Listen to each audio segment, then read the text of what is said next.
Welcome to my newest listing. This one's actually my house, and if you watch some of my older videos, you'll kind of see the whole process of me getting it prepped for sale. Let's get started because I'm gonna be able to give you an extremely in-depth tour of this one just because I know this house like the back of my hand. So we're gonna leave no corner left unturned. It's nighttime outside, so I'm gonna do this one a little bit differently than I normally do. So we are actually gonna start on the interior of the home, work our way down, and then go outside from there, just so I have a little bit easier time filming this one. Now, as soon as you enter into this property, you are going to be entering through this beautiful hardwood door. This is not something that you're gonna find on a lot of houses anymore. This door is original to the home and it gives it a ton of character. It's not something that's been painted over and looks dingy. It's stained solid wood. Now, right at the front of the entryway, you are going to have a really well-sized mud closet, is what I call this one, just due to the fact that you have the ability to store all of your coats and all of your shoes and everything, keep them out of the way so that way you're not tracking mud into the house. But that's also where you're going to have your attic access,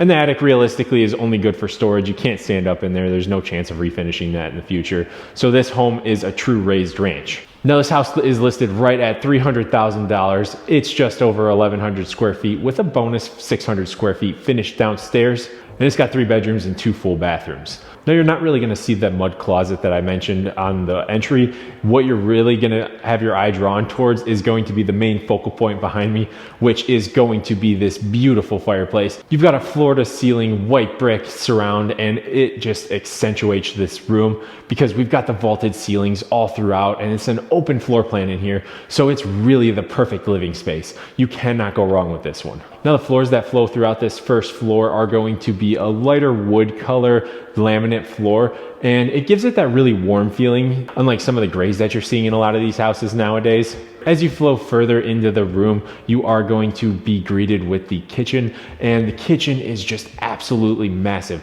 There are so many cabinets in here. This island is 10 by 4 feet, so it's not something to scoff at. This thing can comfortably sit 6 people with the overhang, and if you wanted to get another 6 people around it, you could pretty easily on the main kitchen area. But something you'll notice as we're walking through this is that this whole house has been updated. Now, the cabinets in here, we went with a 2-tone style where you've got the lighter wood up top and then you've got a black stained wood down low. And we actually went with a hidden handle on the upper cabinets just to make it look a little bit more sleek. And the cool part about the lower cabinets is that you've got that nice gold accent for the pools on those ones. Now, as far as the appliances that we decided to choose for this home, we actually went with Samsung, and they're all matte black, so they look beautiful. The subway tile backsplash mixed with the granite really accents everything in here, and it's just really a house that you'd be proud to own and show off to your friends and family. One thing that I needed when I was designing this kitchen was a beverage cooler. At the time, I was drinking a lot of flavored drinks, so I wanted something that I could store them in without having to take up space in the main refrigerator. And all of these appliances come with the house, so you really don't have to worry about anything when you move in.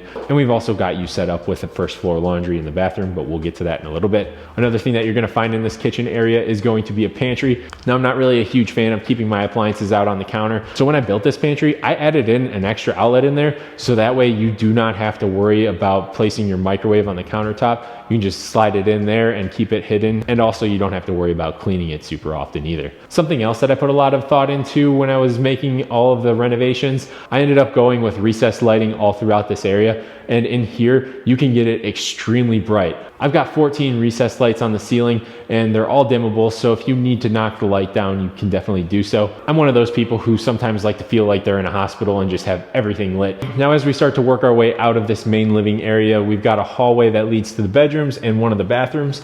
And the first stop on the right is going to be the main bathroom for the house. This is the only bathroom on the main floor. So we actually wanted our laundry on the first floor, and we were able to kind of redesign the layout of one of the bedrooms and get that laundry in the bathroom, which has been a godsend. I love not having to go up and down stairs to do any sort of chores, so this was perfect. Now, I didn't really want this to be your regular gray and white upgraded bathroom, so we went with a hexagon tile on the floor that is black to match all of the aesthetic of the house. And we went with a wood vanity and wood cabinets next to it for some extra storage, and we stained those a dark color. Now, the countertop in here is a granite, and the other thing that I wanted was a really clean feeling shower, so we decided to go with a marble porcelain tile, and that goes from the tub to the ceiling. So when you're standing in there, it almost feels like a spa. It's got that little niche cut out so you can store your soap. And it's just one of those nice touches on a home that anyone would be happy to have. Now, as you start to walk through the house, you'll notice that all of the doors are painted black. And I think it adds a nice accent that makes this house kind of all flow together. And once you pass up the bathroom in the hallway, you're gonna have 3 well-sized bedrooms. Now, there's no true primary bedroom in this one. The front 2 are a little bit bigger than the back one, but you've got good-sized closets in all 3 of them. And the one in the back has a pretty good view of the backyard and all of the woods behind it, which is something that we haven't quite talked about yet. Now, when you're doing dishes in the kitchen, you have such a great backdrop to look at through the window back there. I know you can't see it right now since it's dark out, but this house backs up to the Cleveland Metro Parks, so you've got no one behind you. If you want to, you could walk straight back and you'll eventually hit a trail that is a part of the Metro Parks a little bit further down the road. It's a little bit tricky to get down that way just because directly behind the house is a creek. But if you drive 2 minutes down the road, you have access to all those trailheads. Now, this house has a 2-car garage that you can walk down to. It is a raised ranch, so there are a little bit of steps to get inside, but I'll get into that in a little bit. But the 2-car garage is a really nice addition just because you don't have to worry about parking your cars out in the elements.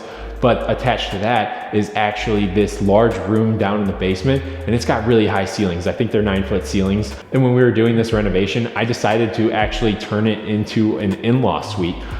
Because while I was living here, I was looking to make a little bit of extra income, not have that mortgage, kind of like I did when I was in college, if you know any of my history. But I did put a kitchen down here, so if someone wanted to turn this into an Airbnb, they really easily could. It's also got a closet in there, and it's got plenty of space to get a couch and a bed and like a TV stand and a coffee table. It's honestly the perfect spot for someone if they wanted to have a relative live with them, or if they were thinking about doing some house hacking.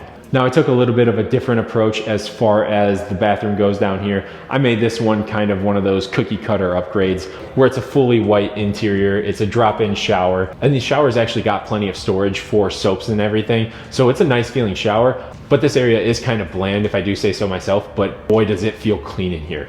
Now, the floors that flow throughout this whole lower level are a porcelain tile. Again, this one is the marble feeling, but it's got some brown veining to it, so that way it's got a little bit of the warm tones to match the cabinets that I have in the kitchen area. But if you continue through that bathroom, you'll notice that there is another door, and that leads to your mechanical room where you've got your hot water tank, your furnace. There's a little bit of extra room for storage, but I actually plumbed it and set it up so that you can add a second laundry down here. So if you have guests, they don't have to go upstairs and use your laundry. Also down there is going to be a utility sink, so if you need to clean up a mess and you don't want to mess up all of the sinks upstairs, you have the ability to do so as well. So now is probably a pretty good time to talk about the exterior of this home. Now, with it being very wooded around here, you're gonna have a lot of maintenance that comes along with the different seasons. As the leaves fall, you're gonna have to do a lot of leaf blowing. When it snows, this house has an extremely big driveway, so it's a lot of shoveling to do. But the lifestyle that it gives you is unmatched in my opinion. I would probably move back here again if given the chance. However, it doesn't quite fit what my goals are, and that's the reason why I'm selling it right now. So I did mention that the driveway is a little bit bigger. Now, one blaring obvious thing that you are going to see when you pull up to this house is going to be the steepness of the driveway. This house is a raised ranch, so it does have that driveway that angles downwards towards the garage. But if you pull in properly, there's not going to be any sort of weird backing up out of the driveway. You have the ability to pull straight in and then back up sideways. So that way when you go to leave the house, you're not stuck backing out. Another thing with the driveway is when the snow comes, the best thing you can do is take a fertilizer spreader and fill it with salt, and then just pre-salt the driveway. That way when the snow comes, it will melt immediately and it's going to make your life a lot easier. The other thing is there's a drain at the bottom of the driveway, and you got to make sure that does not get clogged, because if it does, it will flood your garage, and you do not want that happening. But what I do in the wintertime so it doesn't get clogged with ice is I put one of those heat wires that are meant for your roofs down and in it, and I've never had a problem with any sort of backups. It's just one of those things that if you keep up with it, you're never going to have a problem. But if you start to lack on the maintenance, you might run into some problems. Now, the other interesting part about this house is since it backs up to the Metro Parks, it's a really serene area. You get a lot of wildlife, and just hanging out in the backyard, watching the deer and the squirrels and everything go through the woods, it's just a really cool experience. The side yard and the backyard is pretty much set up for someone to kind of turn it into what they want. If they want to build some additional structures out there, they can do so. If they want to kind of change the layout of the dirt and everything on the backyard, they can do that as well. But overall, the privacy and the location of this home is so good, especially since you're getting such a nice house in the Strongsville area for $300,000. You can't go wrong with it. Now, me and my wife put a lot of love into this house over the years while we lived in it, so we're hoping that the next home buyer is going to do the same and love it as much as we did. This might not be the home that you stay in forever, but it's certainly one that you can stay in for an extremely long time just with how it's set up with the in-law suite in the basement and the main living area upstairs. So if you're wanting a personal tour of this property, definitely reach out to me because I'm going to be able to get that set up. I actually know the owner, so it won't be too hard to get you in here. You can find me and my team's contact info down in the description. But with all that being said, I'm gonna leave the home tour there. If you like this, definitely subscribe and click that like button. Keep up to date with everything that's going on in the greater Cleveland area. Thank you so much for watching. I'll catch you in the next one. I'm gonna miss this place.